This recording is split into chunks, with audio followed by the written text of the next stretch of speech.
Hello. Today I'm going to be going over devotion and why it's so important. Again, I'm up here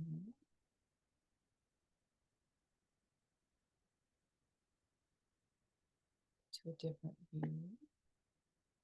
It should be able to be up in this corner. So hopefully you can hear me. So today I'm going to be talking about devotion and why you want it. So before we get started into what devotion is, this is kind of a natural thing that most women want in their marriage, in their relationship.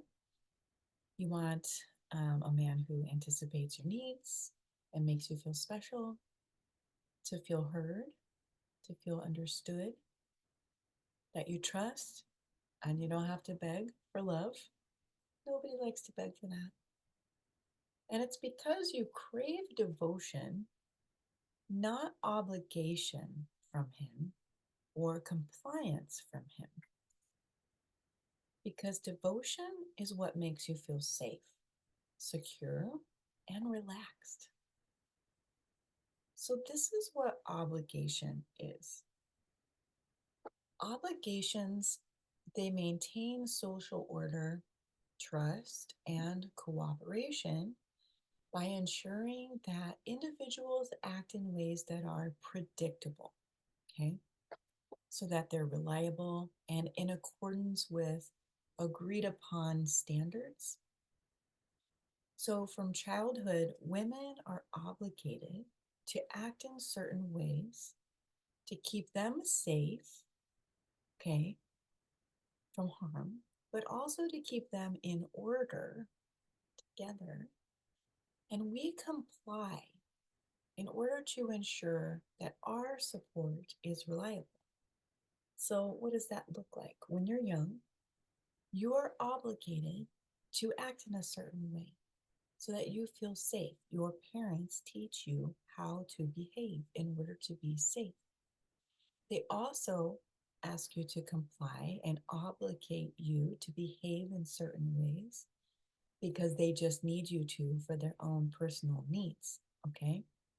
And because you want to stay very connected with your parents or whoever is in charge, your teachers, okay, uh, church leaders, whoever is kind of above you that tells you how to behave.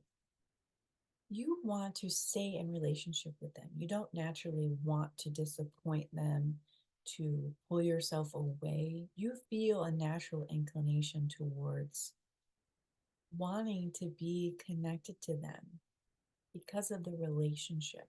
Okay, it's important to you. So you comply.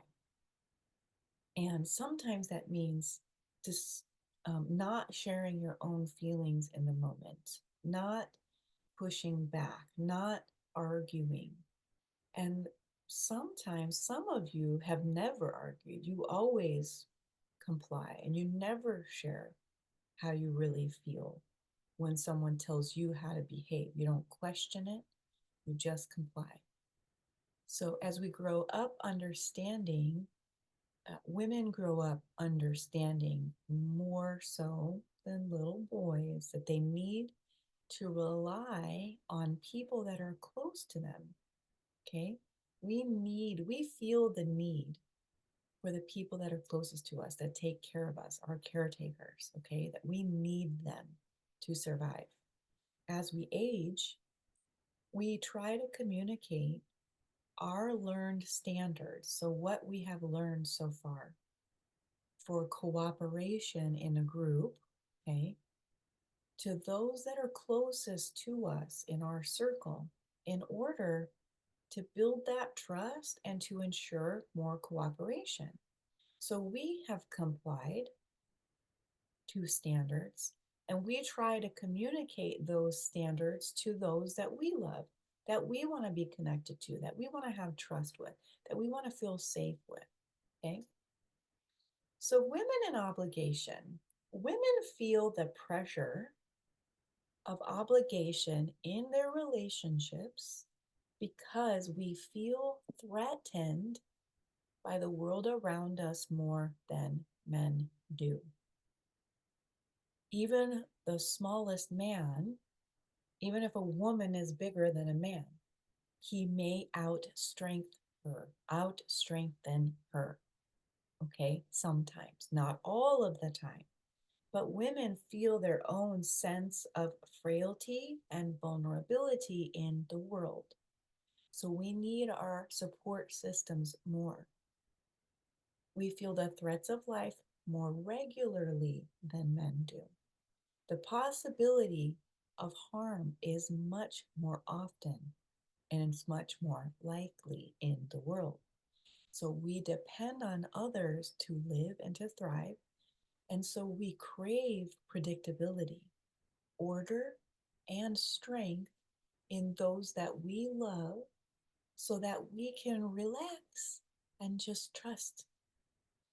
When we feel unloved, when someone won't comply to our standards, because it threatens our sense of safety.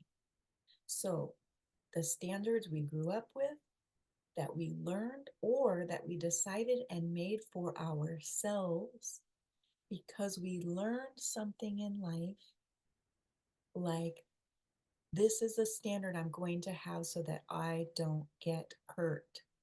So now we communicate those standards to those that are close to us. And if they don't comply, we will feel threatened because we've been threatened in the past or hurt in the past. Okay. So women use obligating others, communicating our standards constantly in order to feel safe. Okay. This is at the root of everything. So, what makes you feel obligated? How often do you feel obligated to perform in a certain way around certain people for fear of negative repercussions or loss of the relationship? How often do you feel obligated to do things that you don't want to do so that you don't lose a relationship? How often do you feel that you have to do things? And what are some of the rules in your relationships that you follow in order to keep peace? How do you feel when men won't obey your communicated standards? So I ask these questions just to kind of get your brain working. How often do you feel obligated to perform in a certain way around certain people so that you don't get in trouble, so that they maybe don't dislike you, kick you out of a group, judge you as being something that you don't want to be judged at, okay? Women feel obligated to act in certain ways literally constantly, okay? How often do you feel obligated to do things you don't want to do so you don't lose the relationship? How often do you feel you have to do things? Women often feel this pressure constantly. We constantly feel obligated to do things we don't really want to do. We don't often push back or question, okay? We more instantly comply when someone voices their standard. Or it's not even a standard. Sometimes they just request something, and we feel more inclined to say yes or to comply out of a need to not lose that relationship, to not strain that relationship, to be liked, to be to feel appreciated and like we belong. So, what are some of the rules in your relationships that you follow in order to keep peace? Now, you may naturally pick up on someone else's rules. For instance, your husband, your partner. They may have certain kind of ways of being, like they come home from work and don't mess with them. That is not a good time. You have learned in the past that they have this like wall up, or they have this invisible boundary around that time for whatever reason, and you just you just feel obligated and you just naturally comply with that boundary. As a woman, sometimes people don't even have to communicate their boundary and you pick up on it, okay? Because you are so inclined toward group and relationship and peace together to stay safe. So, how does it feel when your partner won't obey or comply to your communicated standards? When you have said, don't leave the socks on the floor, don't do this, please give me this, I need you to communicate with me more, I need to go on a lot of dates, I need romance, I need your help with the children. Okay? When you communicate your standards, he does not comply, your partner does not comply, how do you feel? Threatened? Like you're let down? Disappointed? Right? And that disappointment can lead to fear that he is actually not loving you. He doesn't love you. Okay? This is where that comes from. So, obligations and rules. What are some of the rules that you have communicated that your man must follow? Like, do not leave your socks on the floor. Do not talk to me that way. Do not ignore me when I'm talking to you. Do not forget my birthday. Do not make me have to ask for what I want when I have already told you once before. Do not treat me like I'm not good enough. There's just so many things that we can communicate that are our rules. And it can be very small things to very, very large things. Okay. So, what rules have you given your partner? How does it feel when they don't follow your rules? It can feel awful. It can feel horribly disappointing. It actually can feel quite catastrophic. This is not just a small thing. If you're really, really honest with yourself about how it feels when you are let down, it can be earth shattering. Okay. What are the consequences if your partner does not comply with your standard or your rules? What is the consequence to them usually? Just take a moment to think.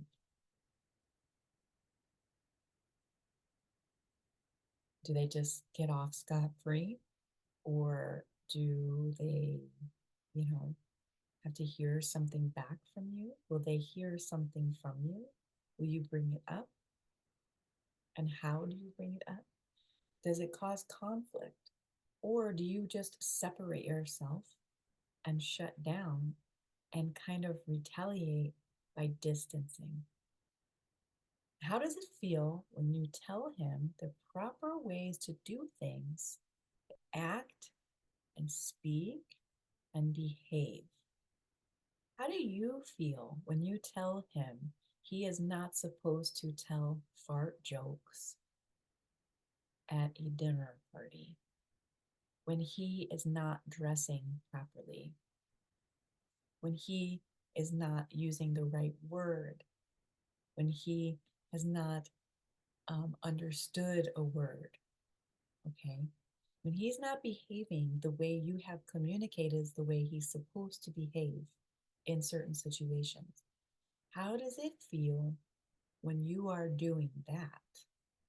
It may feel very, very natural to be guiding in that way, guiding as far as teaching him what is appropriate in certain situations.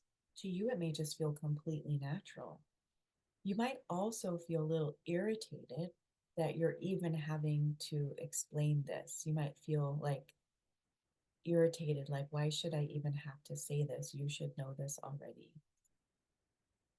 There's a reason why it feels natural for you to be sharing guidelines because of obligation is part of mothering.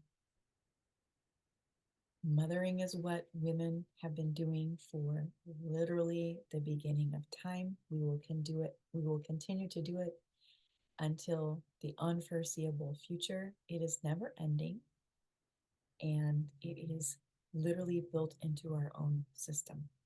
Okay. Mothering includes teaching rules of behavior, setting boundaries, and training children in how to behave in order to get along in a group to survive. Okay. This is about survival. Because women are more likely to survive in a group, we value cooperation more than individual thought. I'm going to say that again. Because women are more likely to survive in a group, we have strength in numbers. Okay. We feel stronger with a support system. So we value cooperation more than that tendency to kind of push back or fight, be independent, and go off alone.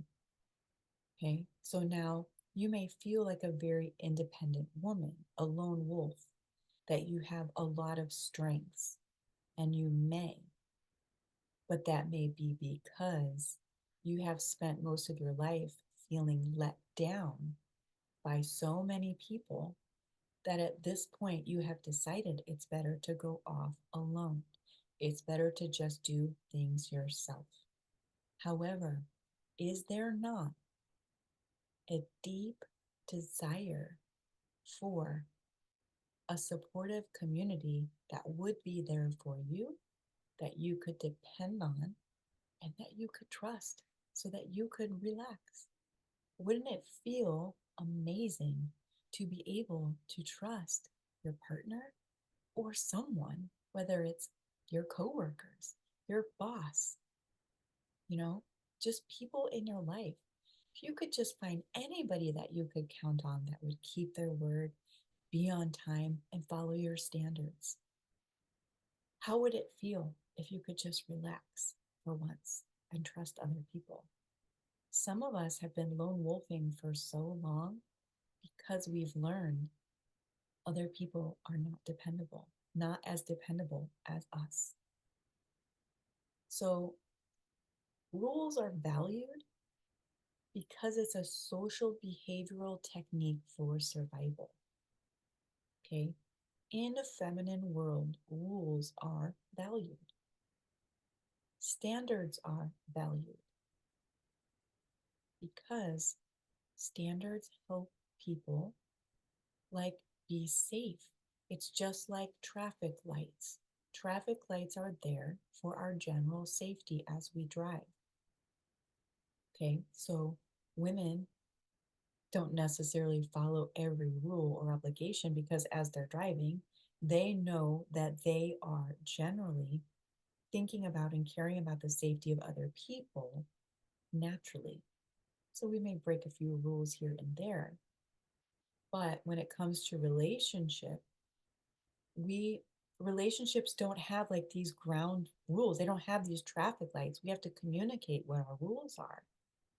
But every man has had been with different women before, hopefully a few, and each woman has different standards, okay? Has different rules that comes with her.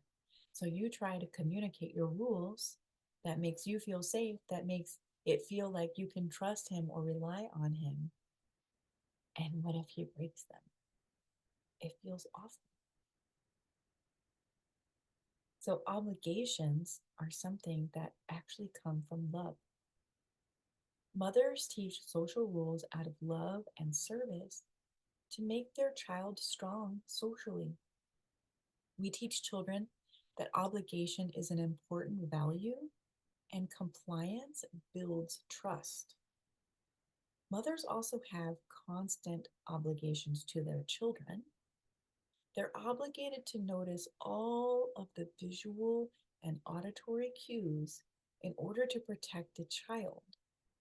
Women are naturally more inclined to notice these things and feel obligated to do something because we notice. That is another class for another day. This is because of the effects of estrogen on the brain and something called diffuse awareness. Because women have been traditionally raising children, we have what I call spider senses. We have skills that we naturally do with no thought whatsoever. These are our strengths. The effect of estrogen on the brain makes us able to read facial cues, visual cues, auditory cues, and we also have intuitive cues that we feel in our own body. And this is just natural as a woman. Whether you have children or not, you have these skills and you're using them in work. You're using them with a relationship because you can pick up on what his face is saying and his body language. And what happens is you start to create a story of what it is his facial expression means because you are constantly picking up so many visual and auditory cues, it's overwhelming. And in order for your brain to make sense of the world, your brain has to come up with some kind of a story about what's happening. The reason for that is because you had to, our instincts as women is to raise children who can't communicate. We have to read their minds to a certain degree. Our brain sees a cue, hears a cue, and has to come up with some kind of answer as to why the child is having that experience to keep them safe. Okay, so that's a class for another day. Mothers teach rules out of love. Mothers teach their children how to get along with others. Every woman has a tendency toward mothering because we value getting along with others for survival. Women value compliance because we value belonging for survival. If we aren't careful, though, we naturally mother our partner, our husband, by teaching the rules. Does this sound familiar? Explaining the obligations, holding them accountable by punishing if they don't comply. Does this sound familiar at all? It should. This is how women show up in relationships. What is compliance? Compliance is the act of following rules or guidelines. It involves policies, procedures, training, and monitoring to ensure that the rules are followed. Non-compliance can result in penalties and negative consequences. I love this picture of this man because men are different. Their values are different. So if compliance is something that's used in group think and social behavior, then compliance is challenging for men. It's challenging for men to always follow policies, procedures, training, and being monitored. Okay. They feel as though it can make them feel as though they're not smart enough, like they are stupid, like they don't have their own rules or guidelines, like they don't know the rules of interaction, like they're some kind of a threat to social order, just naturally, just being who they are. And one of the reasons that men will comply is because non compliance results in penalties. and negative consequences. And often that is simply your attitude and the way you speak to them. So if you are constantly getting in trouble from your partner and nothing you ever do seems to be good enough for them, how would you feel eventually? If it feels like everything that you do is wrong and you can't really make the other person happy, they think you're stupid, that you don't care about them, that you don't love them, eventually what might you do? You might give up because it seems like they're not pleasable anyway. And no matter what you do, even when you do comply, they don't really seem to be happy because it seems like they wanted you to just behave in a certain way that they never communicated. Like you're just supposed to know what they want. This is the process of what men are going through. Okay.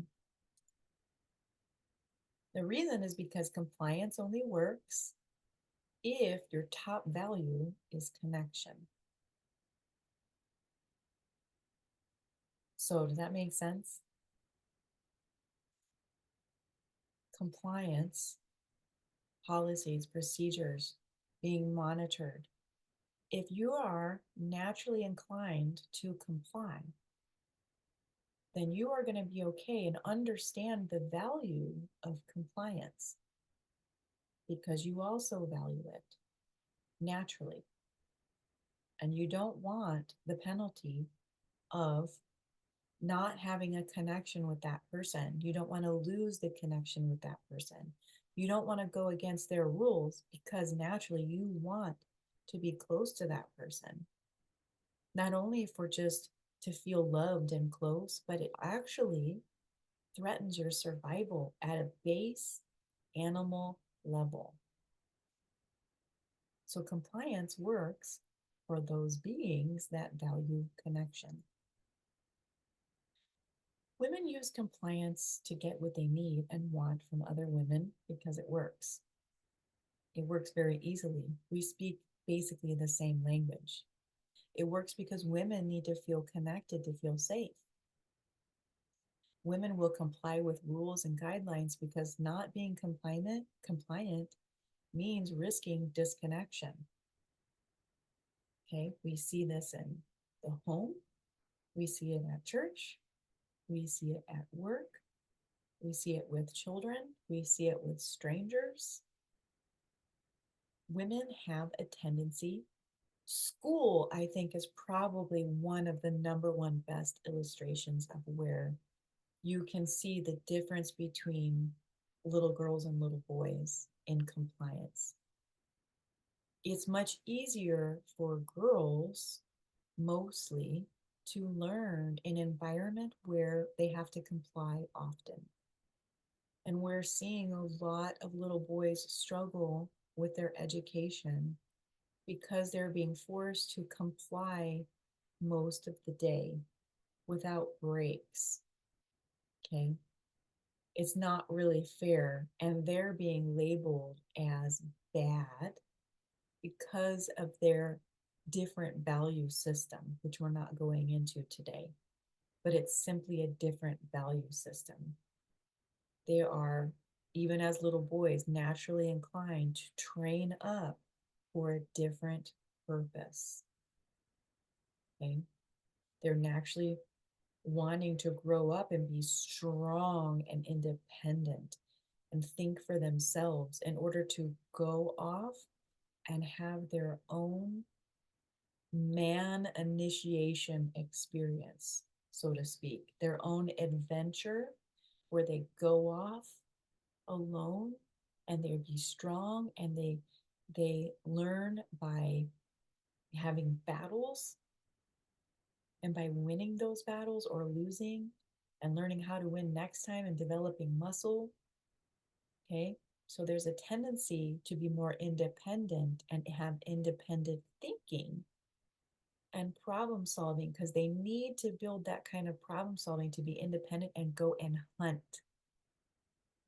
Okay, hunt for the food, to take that naturally athletic build that is strong naturally and go hunt the animals that are dangerous. And of course, little girls also need to know how to hunt. But it's different because for millions of years, men have been doing the hunting and women had been doing the gathering as well as a more minimal amount of hunting. This is just with humans, not necessarily with animals. This is one way that humans are different than the animal world. You can see it in the way that our bodies are made. Even our babies are made more frail, which is very different than other baby animals. Okay? Our babies don't come out walking, our babies don't come out crawling. They are completely and utterly vulnerable and dependent on one or both of parents. So, if the baby is dependent on mom for food, then the baby is going to be spending most of the time with mom. So, mom is going to be training in that way, training child, spending more energy toward training child, raising up child to be strong and survive. It's hard to do that while hunting. So, traditionally, this is why men and women were together. It was for survival. And this is in our biological makeup. It cannot be changed. Just because we have computers and we've advanced, that's a very, very short period of time as compared to the millions and billions of years that the earth has been here and we have worked in a certain way. So this is still controlling us. So women need to feel connected to feel safe. Women will comply with rules and guidelines because not being compliant means risking disconnection, which is a threat to our survival. And we teach our children that. That's what we value. Dad teaches something very, very different. Very different. And children need both in order to learn how to survive. So, why you desire these things? Anticipating needs, him valuing your feelings, valuing connection, feeling understood, and having trust. So, anticipating needs. You need him to know and anticipate your needs without having to ask, beg, or nag all the time. Valuing your feelings. Him to know you so well that he knows what you need to feel loved and feel special, and that he values how you feel. Valuing connection. Him to listen to you when you're talking so you feel a sense of connection with him and like he cares so that you feel safe in your group of two. Feeling understood. You need him to understand you, to relate to you, or even to make you feel less alone, to feel seen, to feel heard, and to feel felt. It's hard to trust someone if they don't understand you. And you need trust. Most of all, you need a man or a partner you can trust because it threatens your sense of safety if you can't depend on them. So these are all social values. Is this making sense? Notice that each one of these desires fulfills social obligations that women value to feel safe. For women, compliance is an indicator that the relationship is strong and safe because he's valuing the rules and an agreement. Women value social thinking and behaving because social values are a priority for survival as women. When your husband doesn't follow your rules, how does it affect your sense of safety? How has feeling threatened in your relationship affected you? How do your feelings affect your thoughts, your words, your actions, and your vision for the future with your man? Now, what is devotion? this thing that we really, really desire, which really encompasses like these are some of the things that we consider as necessary to feel devoted to. Okay, these are the signals to know that we are being devoted to. Devotion refers to a profound dedication, love, or loyalty to a person, a cause, or activity. It encompasses a strong sense of commitment and enthusiasm. Yeah, enthusiasm. So, in personal relationships, professional pursuits, and hobbies and interests, these are the three top areas, not the only areas, but it's kind of the top areas where we sense our partner's devotion. Personal relationships, professional pursuits, work, and hobbies, interests, okay? Things that they like to do. So, in personal relationships, devotion in personal relationships involves a deep affection, loyalty, and commitment to another person. In this case, you. This can be seen in familial bonds, romantic partnerships, and friendships, and work. Okay, anywhere where there's a relationship and people are relating to each other, you can sense. So, even with a stranger, you may feel a sense of your man's devotion in the way he shows up in commitment, okay, with enthusiasm for another person when they have a need. Okay, this may really irritate you when you sense it come up for someone else who's not you. Okay, when you feel like this deep affection, you maybe even feel jealous of his friendships, the way he shows up for his friends instantly when they say they need something and he just leaves for the weekend and goes to help somebody move, but you've been desperate for his attention. Okay, showing loyalty and commitment to another person. Professional pursuits. Devotion to one's career or studies means having a strong commitment to excellence and a dedication to achieving goals. This includes putting in extra effort, continuous learning, and striving for improvement. So you can see what work really provides as far as devotion.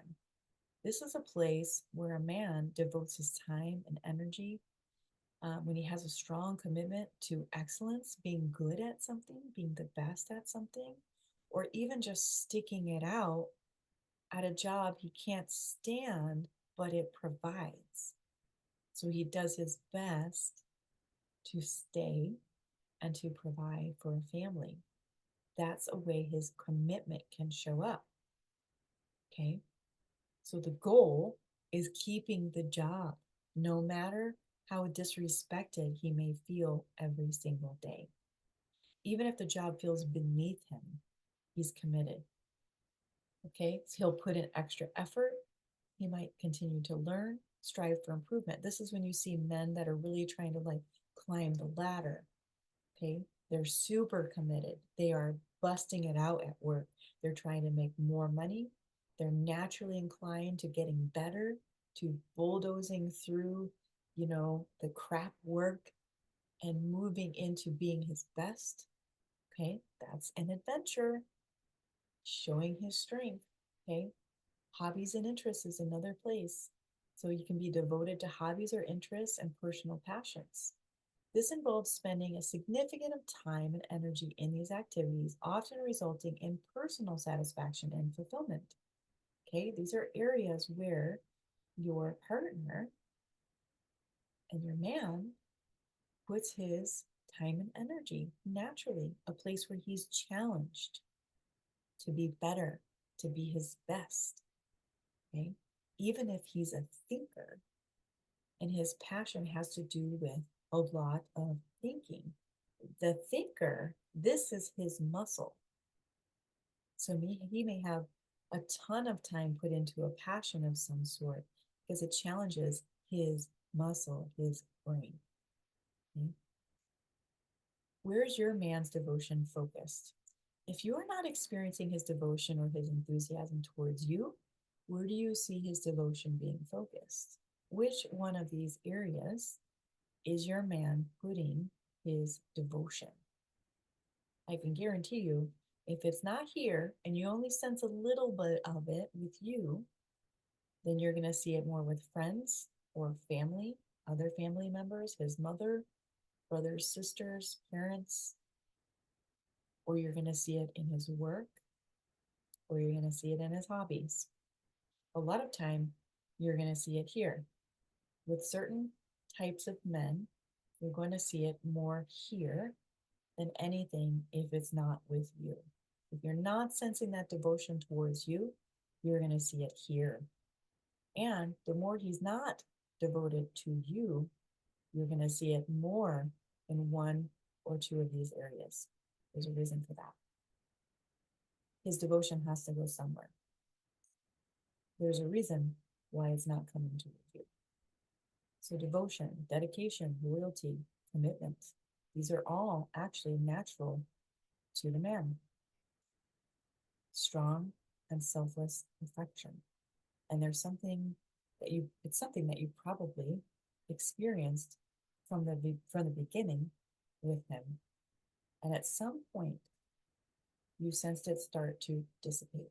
You sensed a change, and you were never able to get him back. You were never able to get that sense of devotion back. And it makes you feel very unsafe and very threatened in the relationship. So here's some more characteristics of devotion. Consistency is one of them. Regular and sustained effort or attention over time. Sacrifice is a willingness to give up other things or endure hardships for the sake of the object of devotion. Passion, strong emotions and enthusiasm for the object of devotion. Focus, concentrated attention and priority given to the object of devotion. Devotion often leads to personal growth, fulfillment of some way, and a sense of purpose as individuals invest themselves deeply in who or what they care about most. Okay. Now, going through this list, I highlighted passion. The strong emotions and enthusiasm for the object of devotion. This is what happens when we're dating.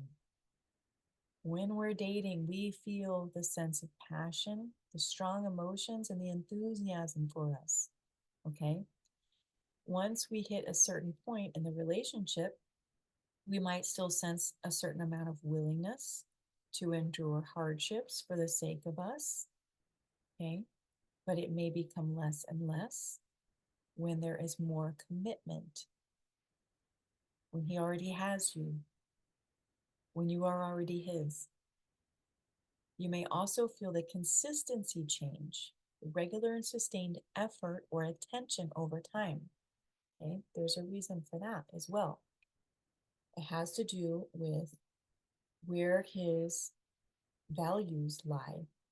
The sustained effort and attention will be devoted to this area once he has you because he values providing for you. This is why you start feeling less of the passion in some of these other areas toward you. And the focus, the attention, and priority given to you, the object of his devotion. Okay? He's trying to personally grow, to fulfill, and have a sense of purpose in taking care of you. And he does it in a very, very practical way because he is thinking towards survival. So you have the instincts to feel safe, and you need his devotion in order to feel that way. But he has different instincts. He has instincts to provide in order for you to be safe. So he pulls away from devoting as much energy toward you and attaining you, getting you, not understanding your needs as a woman and your values. Even though you're trying to communicate them, he doesn't understand the heart of it, that it actually threatens your sense of safety, and you feel threatened. Okay, when the dating stops, when the attention stops, when the affection slows down, when he's not saying the words to you anymore that made you feel so seen, so understood, so appreciated, when you're getting a lot of attention. And it goes toward things like work. Okay? This is a very, very, very scary time. And most women don't make it out of this time understanding what's happening. And most of us misunderstand and misinterpret what's happening, which is why I'm making this video. What is he devoted to based on your observation? These are the three common areas: you, work, or a hobby. You will sense his enthusiasm as he puts in effort, time, and sacrifices for you to make you happy. He has energy for you, he helps you, he asks you what you want, and you feel his commitment and his pride and how he shows up for you. He tries, he's focused on you. Work. You sense his commitment to doing his best at work, even on hard days. He spends a lot of energy here, values providing, solving problems, and achieving. You sense the pride he has in his work. He stays committed to a job, even if he hates it, and remains focused. Hobbies. He spends a lot of time doing hobbies, including sports, games, hunting, fixing things, creating. And he seems to always have energy for this for some reason. He may seem preoccupied with this, and he's focused on this. So, yeah, what we're going to go into in the next video is going to be about the values that men have that are different from women and why biologically we have those values. And it explains why our values being so different is creating so much conflict and so much disconnection. And if we can just understand the differences between men and women and what we value, we can stop misinterpreting what's happening and understand that the other person is actually trying to provide, trying to love in the way that we value. So I hope you enjoyed this. Um, Please feel free to, if you are a woman, this is women only, please feel free to join my group on Facebook. It's called the Orgasmic Housewives School of Bliss. Yeah, just join for free. I will be sharing when I do group coaching for free. Sometimes I'll be going through little lessons like this one, just so that you can get kind of a sense of what it's like to do coaching with me.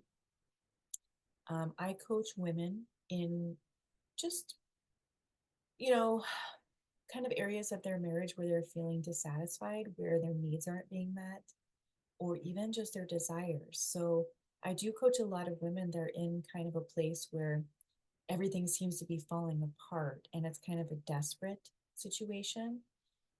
But it's not necessary for you to be desperate for help in order to coach with me. In fact, I would encourage that you not wait until everything is falling apart. If you coach with me at a time when you're just starting to notice these things, like he doesn't seem to be as committed or enthusiastic toward giving me attention, giving me what I need and what I desire, I am having a really hard time communicating with him. We're not communicating well. I'm feeling disappointed often, and I'm dealing with it, but it doesn't feel good. So, the amount of years that you let this continue going on in your relationship, the longer you allow that to happen, the more likely your relationship is to falling apart. And if it doesn't fall apart, you end up spending your marriage feeling extremely disconnected and probably just complaining about your partner and about men in general for the rest of your life. I have met women that have spent 40 years in a marriage because they are value commitment. Maybe they have a religious belief that values it, but they're not experiencing any passion. They're not experiencing the joy of being in a relationship anymore. And it's because they haven't really learned some of these key foundational things about men and women. and it's giving them the experience that they're having. They'll think that it's the man that's the problem, but the truth is that if you don't understand some of these foundational things, you're going to naturally distance yourself because of an inclination towards survival and needing your partner in a certain way to feel safe. If you don't feel safe with this man, you will develop a way to do life with this man that is independent and on your own. You'll basically be doing everything. And he will turn into an irresponsible, lazy person that you don't trust or respect. So there's no need to wait for your relationship to be completely falling apart to coach with me. And I would suggest that you don't wait for that, actually. I would suggest this, my coaching, to literally anyone who's married, who has any problems at all. If you are a woman who feels like you just can't seem to even, like, he won't make love to you the way that you want. And he just doesn't seem to, it feels like you can't communicate with him. You just have felt so disconnected.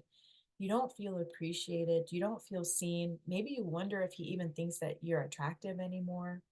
Like living with these constant questions in your mind, it actually really hurts you emotionally. And you take this emotion around with you and you carry it in your body. It'll affect the way you feel about yourself. It affects the way you feel about who you are in the world. Um, and your self esteem and how you feel about yourself actually affects your body physically.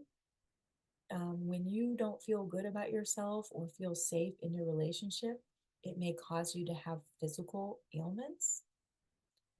It may cause you to work extremely hard at your job and at home, which causes you to have regular exhaustion. And that exhaustion causes your body to break down. So you may be experiencing a lot of physical pains, chronic illness in your body because of the relationship issues that you're having that have to do with not understanding these foundational things. I coach women through these things and I help you to literally shift your relationship in 3 to 6 months into one where you receive your needs and desires easily and regularly. You don't even have to study all of these things. What I share with you is the tips and tricks, the language that men speak. I teach you how to have a very new relationship with yourself and understanding you as a woman, that biologically you have certain needs that you may have not understood, but they're coming across in your relationship every time you try to communicate what your needs and desires are. There is a way to communicate those things in a way that actually inspires him instantly to just simply fulfill your needs and desires. Okay. What I can tell you is that using compliance will not work with a man. Using your natural, inspirational energy as a woman is what works. And you felt this when you were dating. When you were dating and just showing up as yourself, you felt him in his devotion. I hope women come back into that so that you easily draw him and inspire him to devote to you, make you the priority, to give you the attention that you need to feel good, to feel loved, to feel safe. So, if you're interested in my coaching, please reach out to me in any way. You can comment on YouTube, you can email me. I will post a link to my mini training. And if you check out that mini training, that page will send you to an application. You can apply for my coaching and everything will go from there. You can reach out to me um, through applying for my program, and you can set up a time to chat with me about your relationship and what's going on and what maybe you would like to see change. what your needs are that you're not getting, what your desires are. Why spend the rest of your life feeling slightly miserable when you could have a marriage and a relationship that feels alive and passionate and vibrant literally for the rest of your life? This is available for every woman. I promise you. It is absolutely available. I see it happening with women. I've experienced it myself. It's so much easier than what you're doing right now. You're spending so much time and energy doing something that you value using obligation and compliance, and it does not work. So, we all know what it means to do something crazy, right? It's doing the same thing over and over and over again, expecting different results. What I offer for you is something completely different you have never tried. I promise you.